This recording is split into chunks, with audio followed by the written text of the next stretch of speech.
Alright, mission team peoples, I'm about to run you through this first chapter of this real quick, part 1. Not really first chapter, but first couple chapters. Hey, when I go through this series, what I want you guys to do is hopefully have your book with me. I'm going to go ahead and refer to some page numbers, things like that, and this is going to help you be able to teach this to your group, answer questions, and all the such. Okay, number 1, missions in the modern world. I think this is a good place to start because you have to set up what exactly is missions, and people know what it is in terms of like what is actually being done and stuff like that, but people don't know what it is in terms of why we do missions, different models of mission.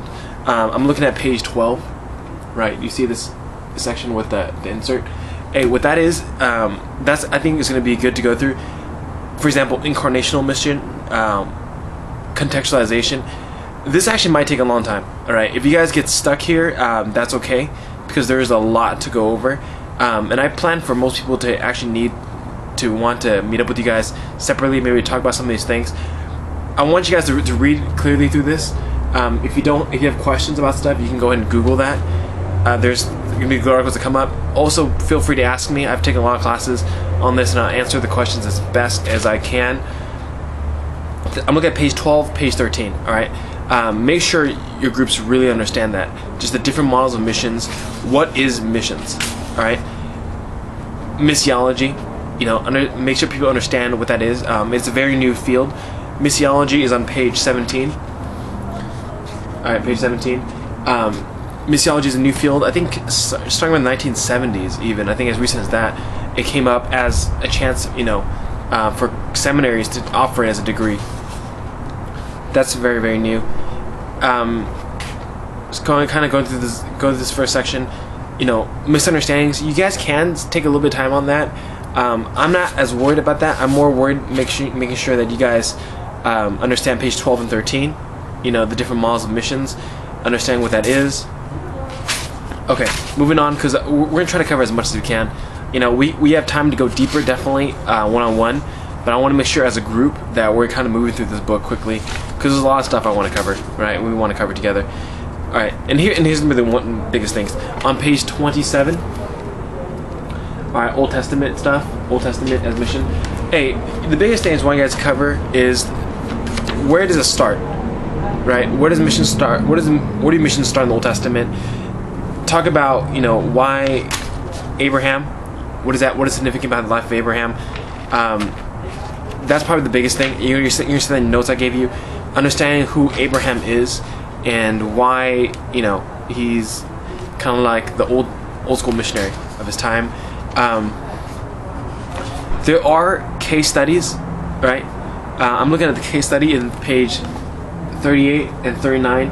I'm not going to have you guys go over all that. What I'll probably do is I'll probably assign certain pages for everyone to read, right? And it'll reduce the amount of reading people have to do, and it'll just be easier to go through the book. So basically this first 2 chapters, right? What is different models of missions? Who is Abraham? And as we move through that, I'll kind of give you a little background on who Abraham is. I want to make sure you guys catch this. The thing about teaching Abraham is it's important to teach, again, like it's found in the book, the idea of God's people. That God is calling to himself a people. Also the idea of God's universal intent. I'm looking at page 34. God's universal intent. And how even in the Old Testament there is just this pattern that's already being set out, that God is going to set apart a people for himself. He's going to use his people to bless the nations. Making sure we catch that, and that's going to be the main theme. Great section right here is page 35. That little insert right there. What I'm looking at is making sure people just understand that it is God who sends, right? The purpose of sending is twofold: deliver your people from their enemies, both spiritual and material. And I think if you go through that sidebar on page 35, I think it's going to help you a lot understanding Abraham and earthly mission, things like that. Moving quickly, being able to see it in the New Testament. I'm gonna go ahead and just say we're gonna assign just this first section right here, chapter 3, and this is basically Countermission in the Gospels. I'm just gonna go ahead and sign just the very beginning part. So just making sure that people understand what all nations means. Then there's an insert on that on page 43. Making sure that people understand what all nations means. And a lot of that, if you just understand in just the book of Matthew, you're gonna be able to teach it.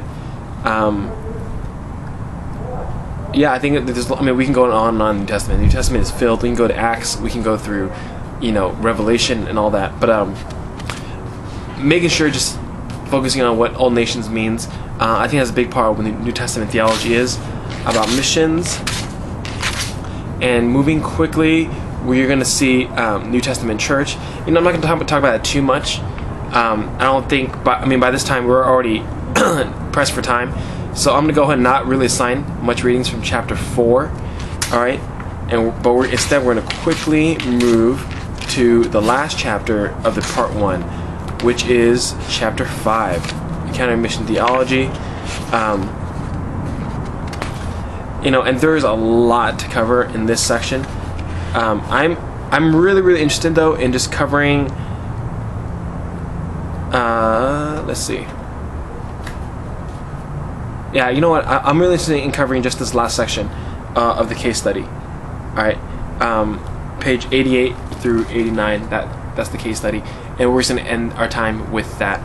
We only have about 45 minutes to an hour to cover all this, so I'm going to go ahead and show you guys, put out the page numbers.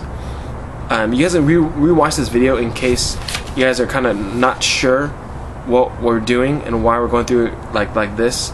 But I hope this is helpful for you. This is short. I just want to give you guys an idea of something you can reference back to of what I said, have it on video. Again, big things, models of missions, understanding the role of Abraham, and really let people ask questions about that.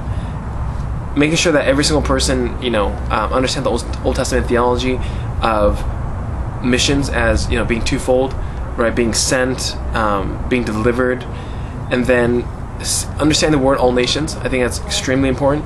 Not everyone does, and I don't think, even if we do understand that, sometimes we don't fully grasp all the implications of that. So understanding all nations, and then you can spend the remainder of the time working on the case study. All right. We're going through this book really quick, but I think it's going to be really helpful to you guys.